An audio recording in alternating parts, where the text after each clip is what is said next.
The views, thoughts, and opinions expressed in the podcast belong solely to the hosts and not the host's past, present, or future employers.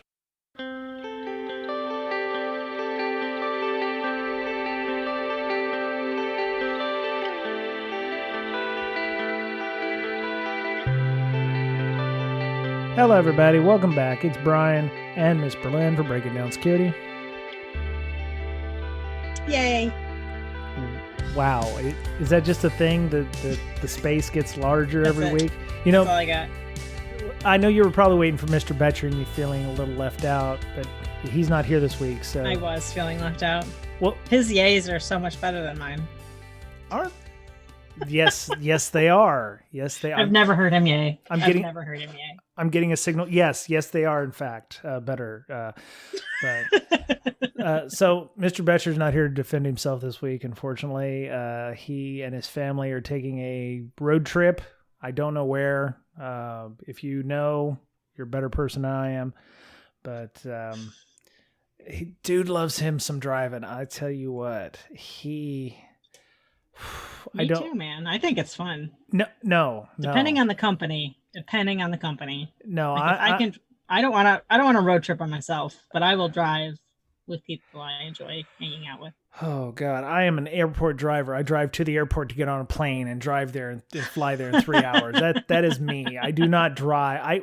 I drove, I think, one trip from Missouri out to Monterey, from my house in Springfield, Missouri, to Monterey, California, when I was 18 in a new car that I had just bought. And so for you kids out there, we didn't have satellite radio back in the day. So, you know, I'm sitting in Tucumcari, New Mexico, and there's nothing on the radio, and there is no landscape because it is 9:00 at night and it is completely dark, and I'm like trying not to fall asleep. And yeah, it was not fun. And I did that. It's different when you road trip with people. I hope so. I hope so. I mean, driving to DEF CON changed me. So, for the better, I hope. I don't know. I mean, there and back's like, well, one way 36 hours. And then also, like, I want to drive, like, when I actually get my Tesla, who knows when that'll be. But I'll drive out and see you. Nice. Yeah. It's only like 53 hours or something. Well, you'll have to stick to the interstates. That's where the superchargers are. So, right. I find that it's best to have the supercharger network and a backup network. So I have a charge point or something else as well, so that if I do get stuck somewhere, I actually have a mobile charger I put in my car as well. That way I could always knock on somebody's door and go, "Hey, is your dryer out in your garage? I'd like to use it." Or, you know, RV spots have 40, 50 amp plugs on them as well. So if you've got space available in an RV park, you can go and grab it there too. Some things that a lot of people don't think about. Because I would be anxious, very, very anxious, only having an electric vehicle. So I would need some kind of backup. Yeah. Well, there's websites like Better Route Planner you can use, and you could say, "Hey, I want to go from here to here. I have a Tesla. It's going to be roughly 60 degrees Fahrenheit, or 61, 15 degrees Celsius. Here's my starting charge percentage. Here's what the in charge percentage. So if like you take a trip from here back to my home in Seattle to Springfield, it'll tell you how many minutes you have to be at each charger. So it's like, oh yeah, pull into this charger for 5 minutes and charge up. And I'm like, seriously, 5 whole minutes? And it's like, oh yeah, that'll get you another 80 miles down the road, and you can go to this one for another 7 minutes. I'm like, maybe I'll just let it charge up for about 15 minutes and then bypass that one. Right. I haven't quite understood why it makes you stop. Some people like stopping a lot. Well, if you got to go to the bathroom or small bladders. I could see it if you wanted to go to the bathroom. There's a supercharger next to a gas station. You go in, you plug in, run over, get you a Coke and a joke, and get back in the car and toddle on. But yeah.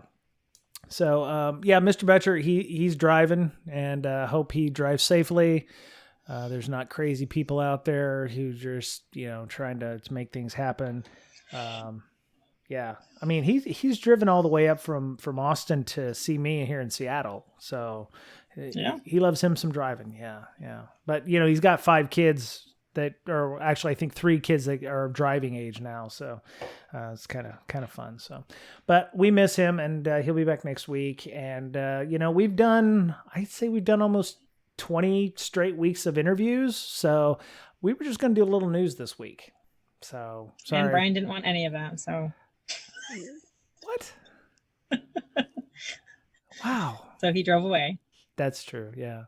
So before we get started, Ms. Berlin, you are now a Marine mom. Thank you for. Not technically. I'm not until he graduates, right? Until he passes the crucible. Crucible. Okay. Mm-hmm. So he's in the Marine Corps. Yep. Wow. That's one of my wife's nephews. I guess I'm making my nephew as well, but in law, went to the Air Force. So I was like, yeah, that's probably the best,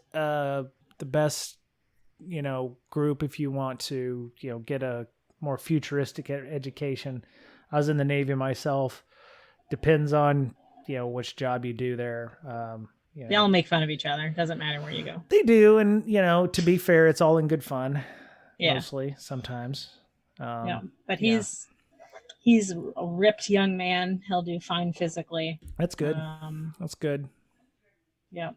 Yeah. Don't let him, forget to stay in shape, because it's taken me quite a bit to get back into a shape that isn't a football and American football. Well, I guess European football would work too. Both. Yeah. Actually, it's probably more accurate. Yeah.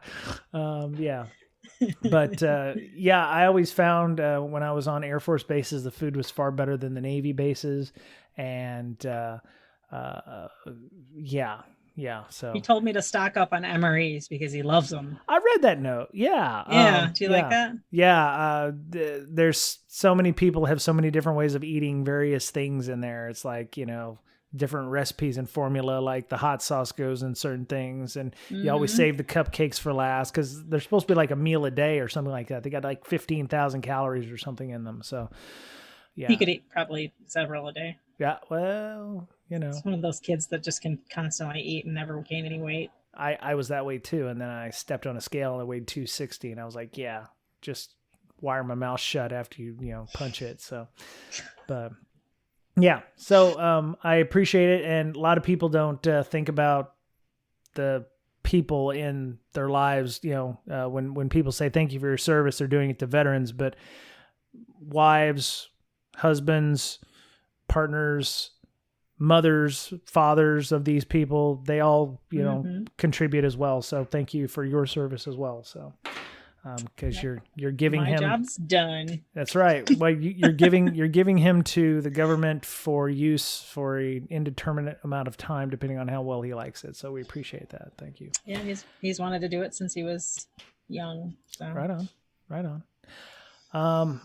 Okay, we've got some stuff. I got some news. One of the things I found just poking around the NetSec Reddit, it's hiding your .NET COM plus ETW enabled, and it says it turns out there's a method of disabling ETW, which is the ETW. Don't know why I have to go look this up. It's the event viewer system, event tracing for Windows. There's a way of disabling that by using an environment variable. So Adam Chester's blog post from June 6th, which I had found very interesting, is there's a way to disable that. So I was just wondering, does that give any kind of notification that that's actually been turned off, or is that something that kind of fails silently? And I have no idea. I mean, running the command itself would end up in the event viewer, I imagine. Yeah. I mean, even if it does end up shutting things off, I wonder if it shuts off everything. This is the only one of all of the ones that you sent me that I didn't read. Oh, we can skip it and come back to it later, but he says COM plus _ prefix settings provide developers a number of configuration options can be set at runtime with various levels of impact on the CLR from loading, alternative jitters, to tweaking performance and even dumping the IL of a method. And then so this is what I really like when people add defending and detecting stuff to things like this. Mm-hmm.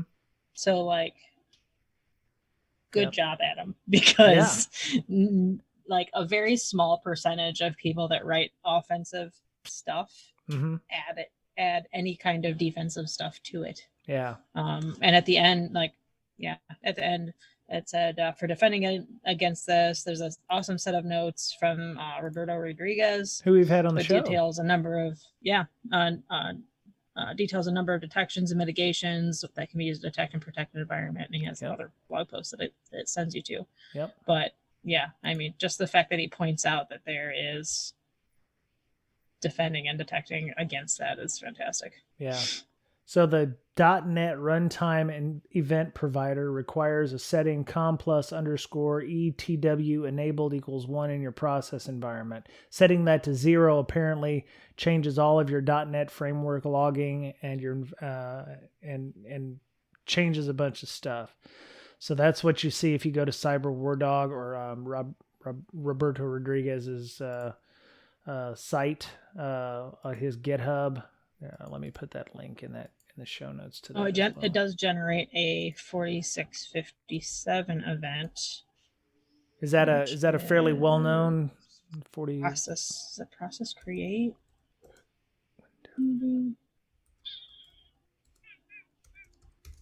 Oh, registry object added deleted. Ah. Okay. Well, that might actually be a good thing. If you should be probably logging if registry values were modified, right? Or is that something that's very noisy? Mm-hmm. So it is, but it's super helpful. I mean, there's Sysmon will take care of it too. Mm-hmm. He's got a really in-depth like Sysmon, Yara, Sigma rules. Like he has everything in a defensive like detection blog. Well, it's a gist thing, but yeah. Okay. Speaking of logging different stuff like that, I figured out something cool not that long ago. What's that? And released it as a tool. And I forgot to tell you about it.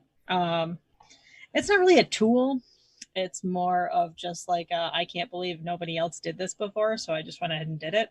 Oh, right on. It's just a GPO backup of all of the recommended logging settings that you should have. Huh. Because nobody had it out there, and it's a pain in the butt to do it manually because like there's, I don't know, 60 settings or something like that. Mm-hmm. In advanced audit logs. Do you have a link to that? I just went I can put it in the show notes. I've tweeted out about it, I think. That one. Yes, I remember that post. That was so awesome. Maybe. I laughed, I cried.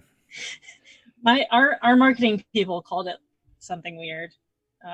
Oh no, you didn't let them name your tool for you, did you? Yeah. But it's not a tool, so I don't care as long as it's out there. When tools name tools, that's not good. Yeah. I'm sorry, marketing people. Name, don't tell them that. Marketing people aren't tools. I'm sorry. Yeah. They're doing a very good job with our marketing, but they called it LogMira, which whatever. Really, it's just a GPO backup, but I can put it in the notes. I was just tired of found it. Yeah.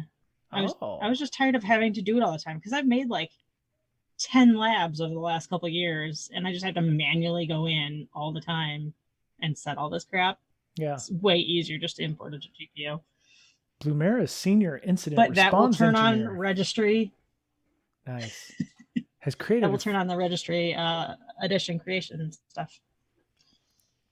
All right, so LogMira is there's a link to the blog. Not to toot my own horn, but to anyway. Totally toot my own horn. Yeah, exactly. Let me see, where is that? Oh, there it is. Blumera were detected. Okay, Very nice. Oh, there was a webinar on June 18th as well. Did you do that, or was it somebody else? I know. I did. It was super fun. Yeah? Yeah. That was cool. I liked it a lot. How many people showed up? It was 25 or something. That's not bad, actually. It's not bad. No. Yeah. Mm-mm. Okay. Especially like because not very many people know who we are. Right. You know? Yeah. It was nice to have and why some people on there. Why is it difficult to back up GPO stuff? Is it just not something that's It's not. Like nothing I did is difficult. Okay. That's the thing. Like you can go through and just do it all manually and like create a GPO and set all your advanced logging settings. It just takes time. Right. And a lot of the people that I was asking to do it just weren't. Mm-hmm. Okay. And it's easier just to say, here, download and import this. Yeah. And then you're done. And then they don't have to worry about going through all the settings and figuring out what to do. What's it run in? Like .NET or something? Did you scripted all this up? No. All I did was go into my lab, export the GPO to a backup, and they just have to copy it in and import it. Oh, wow. Okay. It's like just built-in Windows features. That's why I didn't want to call it a tool, because it's not. Oh, yes, it is. I didn't write anything. I just did something that nobody else had offered up before, I guess. At least that I could find. Sounds like a tool to me. Nah. Could be. Hey, you know what? I've not heard of this before. I didn't even know you could back up your GPO settings like this. So you've done far more than I have done this week, which is fuck all. I've done fuck all this week. So, but that's pretty awesome. So that's a thing. All right. So yeah, it's LogMITRE. Okay. And it actually has good SEO because I just searched LogMITRE and it comes up. That's the first thing to come up. You didn't know. We now have some super good marketing and SEO people. Oh, I guess I shouldn't have called them tools earlier. So that's okay. Oh, yeah. Anyway. They know I like them. Okay. All right. So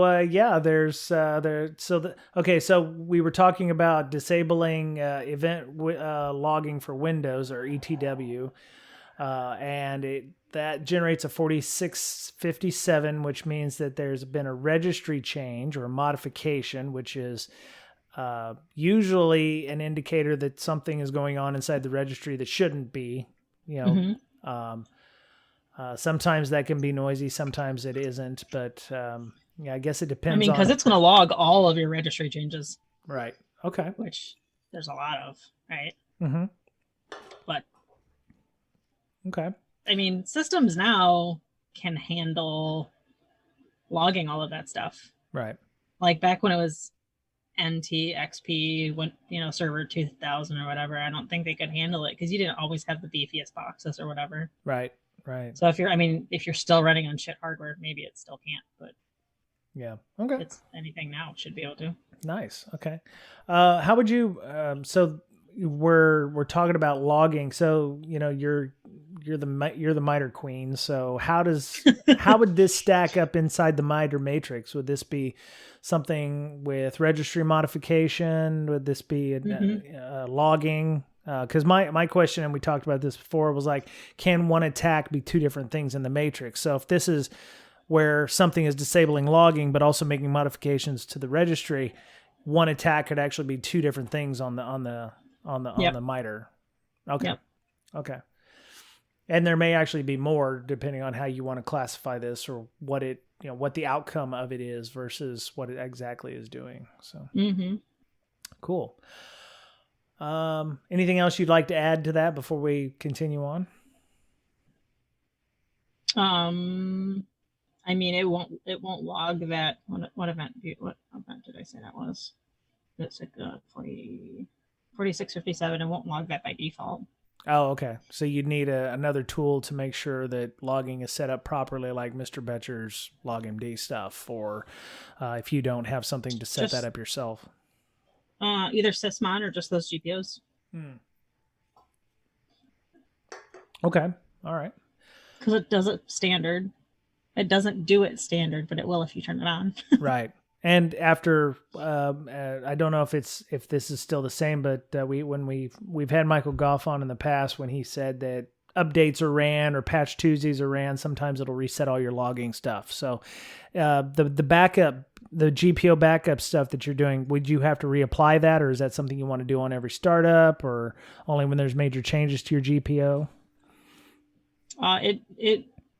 Computers regularly check in and apply the GPO settings. Oh, good. Daily. Okay. Users do it every time they log in. The computer will do it anytime it boots up and logs into the network. Right. And then randomly. Okay. Unless you force it. Oh, like GPO force or GP results. GP update. GP force. Update. That's it. Yes, it's been a while since I've played around with GP update, as you can tell. Been doing a lot with it. Really? Okay. Yeah, because I also had to test it to make sure it worked. Because my lab is 2019 servers. Oh, right. I wanted to make sure it worked on any current OS. Okay. And like functional level, all that kind of stuff. So I have like 4 different domains. Wow. Okay. I was testing it back and forth through. So you have 2019, 2016, 2012, and 2008? Mm-hmm. You said, okay. 2008 R2, which technically R2. I don't think is still supported, but there's still enough people that have it. I bet there's still folks out there with 2003 servers. Would this work in Azure as well? Oh, there are. Would this also work in Azure AD or anything like that? I have no idea. I've not done anything with Azure. Okay. Yeah, I've done a little bit of their logging stuff, but just like it's kind of messy. Yeah. Okay. Yeah, and I'm sure there's a lot of difference there, but I know a lot of companies are no longer using on-prem AD servers, and they're using Azure AD to kind of handle authentication and AAA stuff across cloud and on-prem. So, cool. All right, so I don't know if anybody else has been following along in the news, but there was this Ripple20 that came through. Now, if you're looking for the 20th vulnerability on this, Miss Berlin actually brought up a good point. There's only actually 19 vulnerabilities, and we've had one of the marketing people for that company reach out to us and ask us if they could come on the show and talk about Ripple 19.1 or something like that. There's only 19 vulnerabilities, but they call it Ripple20. We're not sure exactly why. That's why we're not having them on the show. I can't have people who don't know how to count on my show. Yeah. Sign my change.org petition to change it to Ripple 19. Okay. Great. Yeah. So it's interesting because they're IoT vulnerabilities, and the way they're making it sound that it's a lot of TCP/IP stack issues. So for those of you who aren't aware, IoT doesn't always have a full TCP/IP stack. Sometimes they don't have kernels. Sometimes they don't have file systems. A lot of times they run out of a single file that gets booted by something, by the firmware or whatever on startup. They're not some of them are missing some major components of their systems, and sometimes they have a custom TCP/IP stack. And apparently that is what the case is with this Ripple20. I was looking at what was the one I was looking at where I said, 19 of the 20 are this, but it wasn't actually 19 of the 20. Where is it? That's what I get for having too many damn links open.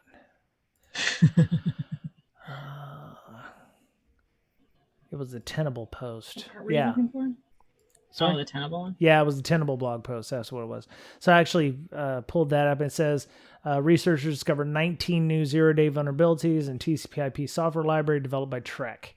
And if you read through these and you go down in order, starting from CVSS version 3, rating 10 and above, and going down to where it's only 3.1, 18 of these 19 vulnerabilities are out of bounds reads, incorrect permission assignment for critical resource, integer underflows, use after free vulnerabilities, out of bounds rights, remote code exec, and exposure sensitive information. A lot of stuff. Well, there's a lot of them that are code issues. Integer underflows, out of bounds reads, use after freeze. Those are all coding issues, which leads me to believe that there's maybe some lack of review of code before things go out. MITRE? Yeah. The blog post is kind of interesting. I just wonder how all of it, because obviously these are all from that one manufacturer. Mm-hmm. Yeah. So I just kind of wonder, all right, they found one. Let's see what else these things are hiding. Yeah. And then they just went through the whole thing and found a whole bunch of them. Yep. So it's one of the worst. They tried really hard to find the 20th one. It must be it. They're like, okay, we need to find 20 vulnerabilities before the deadline. It's like, damn it, boss, we have only got 19. Well, we'll just call it that. That's all right. Nobody will notice. Yeah. Nobody will actually bother to count them up. They'll never come on the show now. They'll be like, how are we going to explain this? We ruined it. No.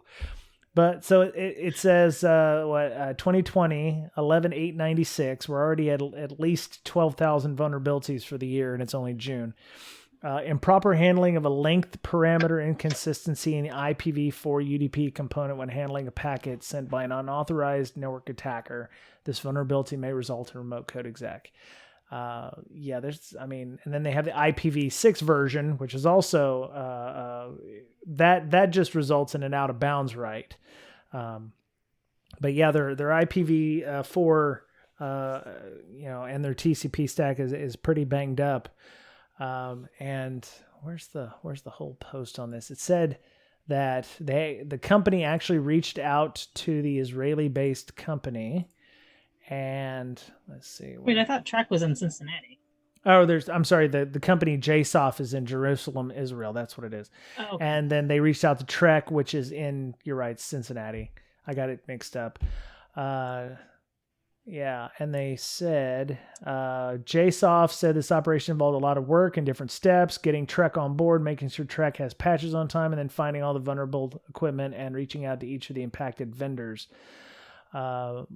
Where was it? Oh, Trek. There were a lot of vendors. Well, yeah. I mean, this goes back to Node.js and all those. It's very similar. Mm-hmm. It's like you've got one technology that millions of companies use, and it's all built on a pile of sand. It says Trek, while reticent in the beginning and thinking it was subject of an extortion attempt, was now fully on board. So this company reaches out to Trek. Hey, we found all these vulnerabilities in your shit. Trek's like, oh, we're being extorted or something. I don't know. Probably shouldn't say that, huh? Okay. I wonder if it was that, though. I mean, it all depends on, how many companies, how many times have been reached out for by other companies saying that they've got issues. They probably don't have a bug bounty program. They are fairly insulated. So yeah, I don't know why they thought that way, but it's great that JSOF has been able to work with them to fix these 20, and God knows how many more they found, but those were, they're only disclosing all this because they probably fixed these. But if they have out of bounds and use after free vulnerabilities at this part of their code base, maybe they need to invest in a SAST or DAST or something. Maybe do some proper code release processes, which requires code review, etc. Maybe some hard-coded credentials in there we can find to actually, just put the little white dot on top of this pile of shit. So, let me see what else. Yeah, they said the 4 vulnerabilities, when weaponized, could allow attackers to easily take over smart devices or any industrial or healthcare equipment. So this is a company that deals with IoT in the industrial, SCADA, and healthcare industry, which, as we know, have no problems with security on their own. Yeah. What kills me is there's not more healthcare companies or industrial equipment companies aren't asking for security testing of the stuff that they're doing, either from an independent third party that will come in and test to make sure that these things don't exist. I guess the question I would have for the JSOF folks is, how did they get involved? Did they get involved because a third party said, hey, we want you to check these folks out, or what? So I don't know. Yeah. It just says since 2019, the researchers were looking at Trek's TCP/IP stack due to its broad footprint access across industrial, healthcare, and smart device markets. So it may be that a third party said, hey, we're going to use this, but we need to make sure it doesn't suck. Yeah. That, which is cool if the third party allowed JSOF to reach out to Trek and say, hey, you need to fix this. But it sounds like JSOF had no idea that they were being evaluated in that respect. Otherwise, they wouldn't have been reticent at the beginning and thinking they were subject to an extortion attempt. So, yeah, I find that... it's interesting stuff, though. Well, at least they came around and, we're not finding, them lawyering up to try to block that kind of discussion or what have you. So, I wonder if they now know what SDLC means. Maybe. I don't know. It'd be nice if they did. Maybe something as simple as updating their having an SDLC is probably be helpful. Yeah, you're right. Mm-hmm. You're right. Let's see. One last story, which I actually found kind of ironic. Ars Technica article. I think this was kind of cool. It's kind of funny. I love it. Yeah. Dan Gooden over at Ars Technica. To evade detection, hackers are requiring targets to complete captchas.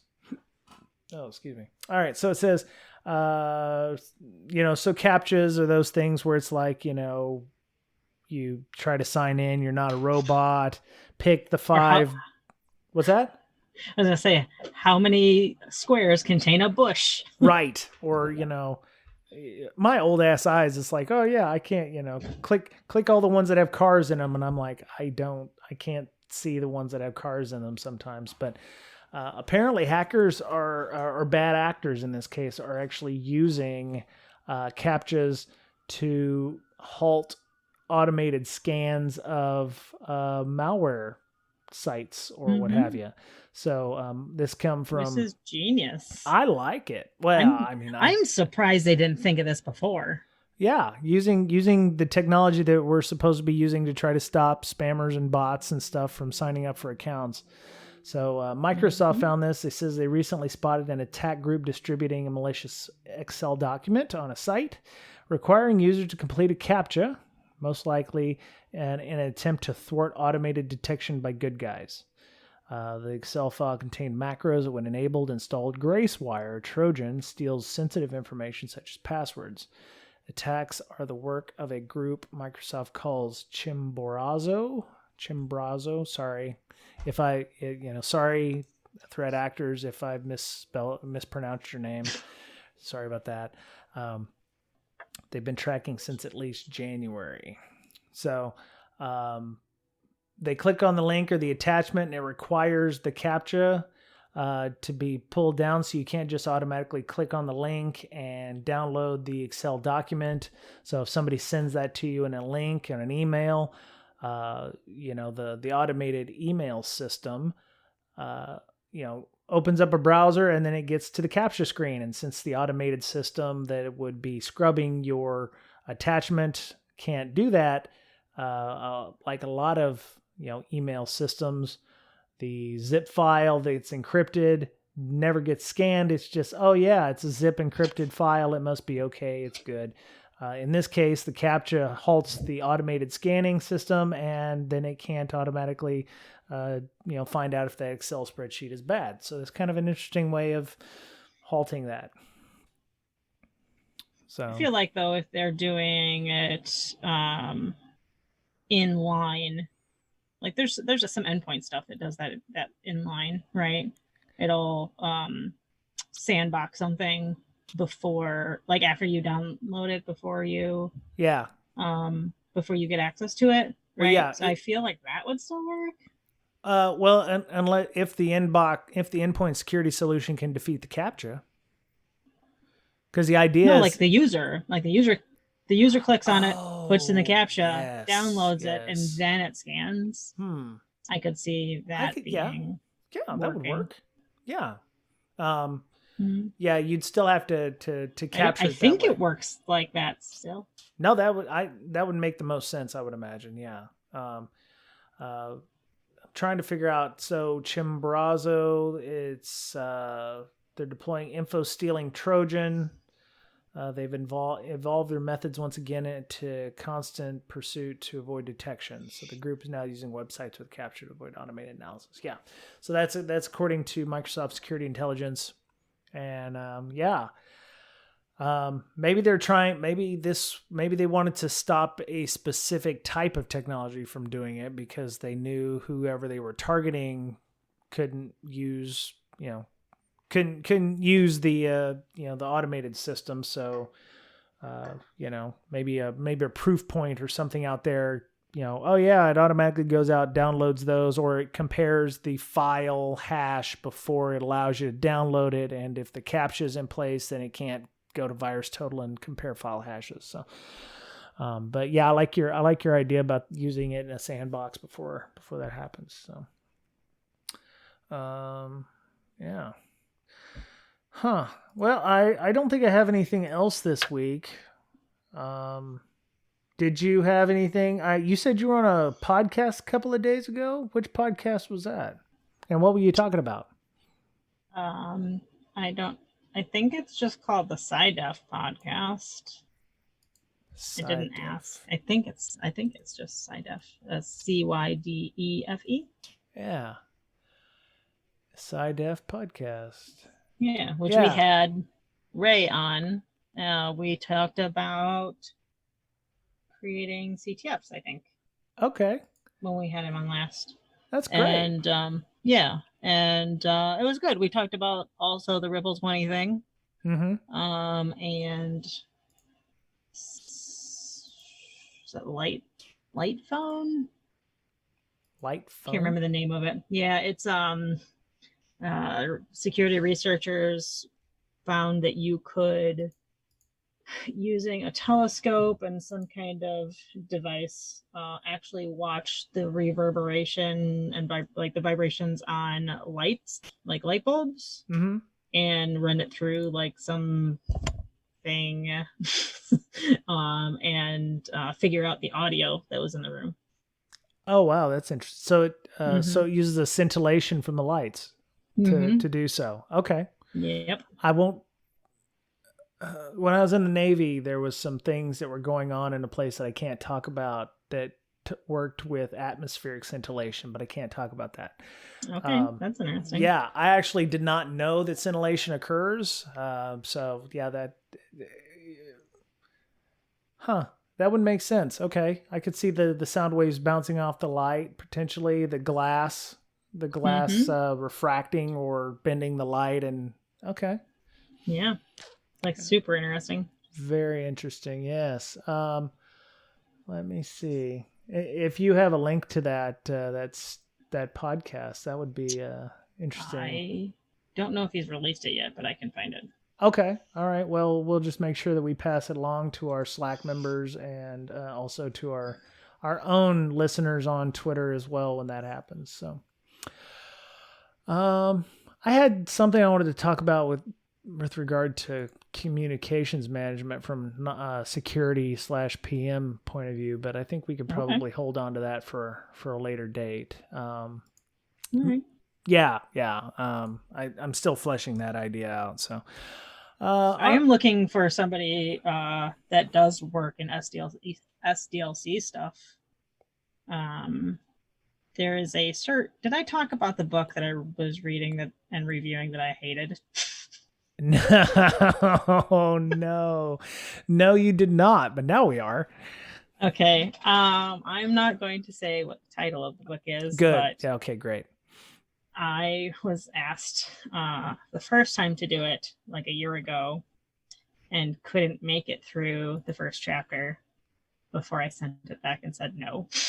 Oh, it's that good, huh? This is terrible. And then they sent it back and then I got it again and it was worse.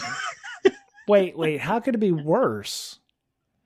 Did you leave I feedback? will go more into detail, not on the podcast. Okay. I don't know who wrote it and if they listen. And if they did, I don't care. They just don't ever write a book again. One of the authors was really, really good. There was 2 authors. You could tell like distinctly who wrote each chapter.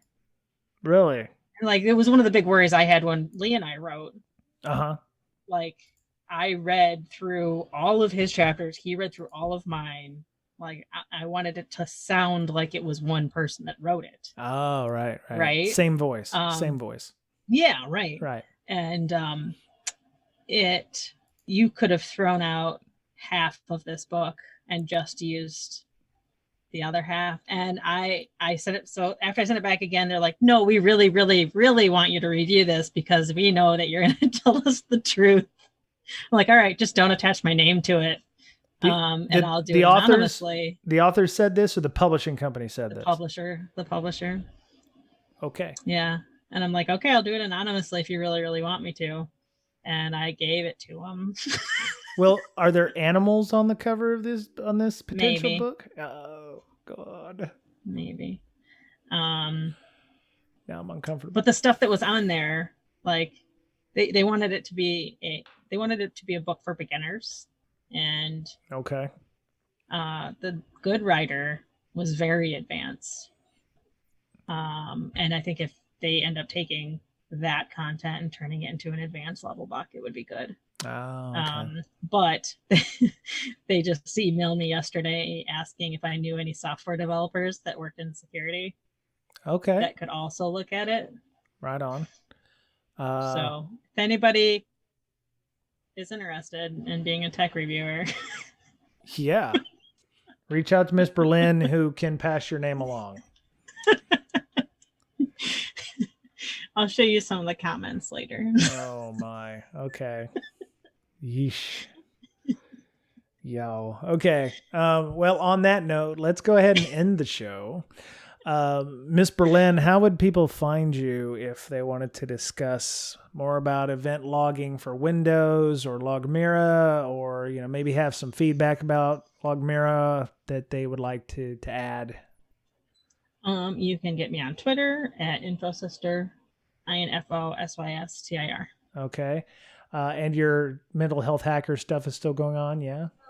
Yeah, we're doing one online thing a week almost. Nice. Ray Redacted hosts them for us, and we're having like actual mental health professionals on as guests usually. Okay. So yep, at Hackers Health for that one. Are you taking sponsors for any of those? Definitely. Okay, so if a company is looking for sponsorships, they don't have their, they have all their money from Black Hat or DEF CON that they're not going to be able to spend, reach out to Mental Health Hackers or Hackers Health on Twitter and, ask Miss Berlin and her crew about potential sponsorships. So cool. Mr. Betcher can be found on Twitter at BetcherPwned, BOETTCHERPWNED. He's also the co-host of the Incident Response Podcast, which you can find at log-md.com. That's with him and Michael Goff, Hacker Hurricane. They do a lot of information security. It's not information security, but it's incident response stuff. So if you're interested in finding that, it's a continuation of what they used to do as part of the Breaking Down Incident Response, but they've decided to head out on their own, which is great. And they're still doing that, and I like to see the content out there because there's not a lot of information incident response podcasts. So check that one out if you can. We have a Slack. It's very active. We have a lot of people on there. We have a lot of community action, a lot of various channels dealing with SIM and logging. We actually have a SIM and logging class that happens on a regular basis with Paige. She got updated to a moderator, so she's our one of the people running our SIM and logging class that happens, I believe, on Monday nights. You'll have to come and join our Slack and find out. So you can send us a DM to our official Twitter handle at Brakesec, BRAKESEC. Or you can email us at bds.podcast@gmail.com. Have a lot of discussion there. I'm doing a virtual meetup called CSEC East. It's actually the continuation of our in-person one that we do in the Seattle area. We're doing it on Zoom. We're actually using the Zoom that I use for Brakesec, but we like to have speakers. So if you're interested in speaking, our next one is July 1st. If you are interested in giving a 30 to 40 minute talk on anything, please hit me up on my Twitter, Brian Brake, BRYAN BRAKE, or you can hit up the BDS, the Brakesec Twitter as well, and I'll pass you along to the organizer, CSEC East. Full disclosure, it's me. So, there's the cat. Yeah, Miss Berlin's got her cat. Oh, yeah. Oh, poor baby. Oh, it's Chonk. It's poor chunky. Baby just scratched my leg trying to get up here. Oh, yeah. Oh, there's cat butt. Okay, so we have a TPub store if you want to go get a t-shirt or stickers, or I don't know if TPub has bandanas or anything like that, or, masks or anything like that, but you can get a Brakesec t-shirt or coffee mug or whatever. You can go check that out, tpublic.com/user/BDS podcast. All the links to everything's in our show notes, which is at breakingsecurity.com, BRAKEING security.com. We're on Pandora, Spotify, Apple Podcasts, Google Play Store, iHeartRadio. We're pretty much everywhere your favorite app catcher is. And we have an RSS link as well, and you can find that at breakingsecurity.com as well. So, all right. Well, we'll be back next week. Miss Berlin, thank you for joining me as always. It's very much appreciated. I appreciate your insights about logging, because I think it's a very, it's not something that's glamorous, but it's something that definitely is helpful in any environment. So I appreciate your insights into that. So, and I tell you what, that's going to be my next tattoo. What's that? Live, laugh, log. Live, laugh, log. Okay. Instead of eat, shoots, leaves, it's live, laugh, log. Yeah. Okay. Right. So it's just going to be text though, right? It's going to be text. Yes. Okay, cool. Where are you going to put that? Stamp. Where? Oh, wow.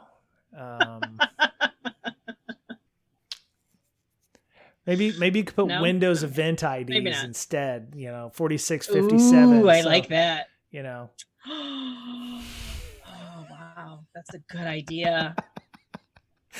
You know how many of those there are. Gosh. You're going to run out of skin real estate, if you have to put all the, Windows logging. Well, I was just thinking IDs. I could make my own Windows event log as a tattoo, like fill it in with what I want. Oh, wow. That would be kind of cool. That would get intricate.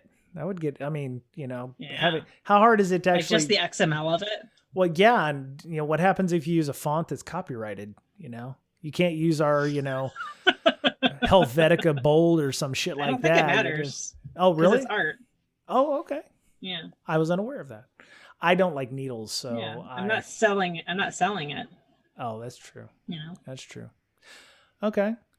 Well then, yeah, have at it, just, get it started on one arm, and just have it go down the arm, and, that should work. Yeah. Yeah. Cool. All right. Well, that is all for the Breaking Down Security this week. We'll be back next week, of course. Be kind to one another. Black Lives Matter. So get out there and give to some good social organizations if you're interested in doing so. There's no shortage of them out there. You can always Google for, I've donated to, voters' rights groups and stuff. So feel free to, get out there and, give some time or effort or money if you need to. Mental health is very important. We're all still kind of stuck at home. So remember to take care of yourself, get out and take a walk, take care of your mental health, join the mental health hackers chat if, you find yourself feeling a little low, because, it's very important that we take care of ourselves and the people around us. So have a great week. Be kind, and we'll talk to you again soon. Goodbye.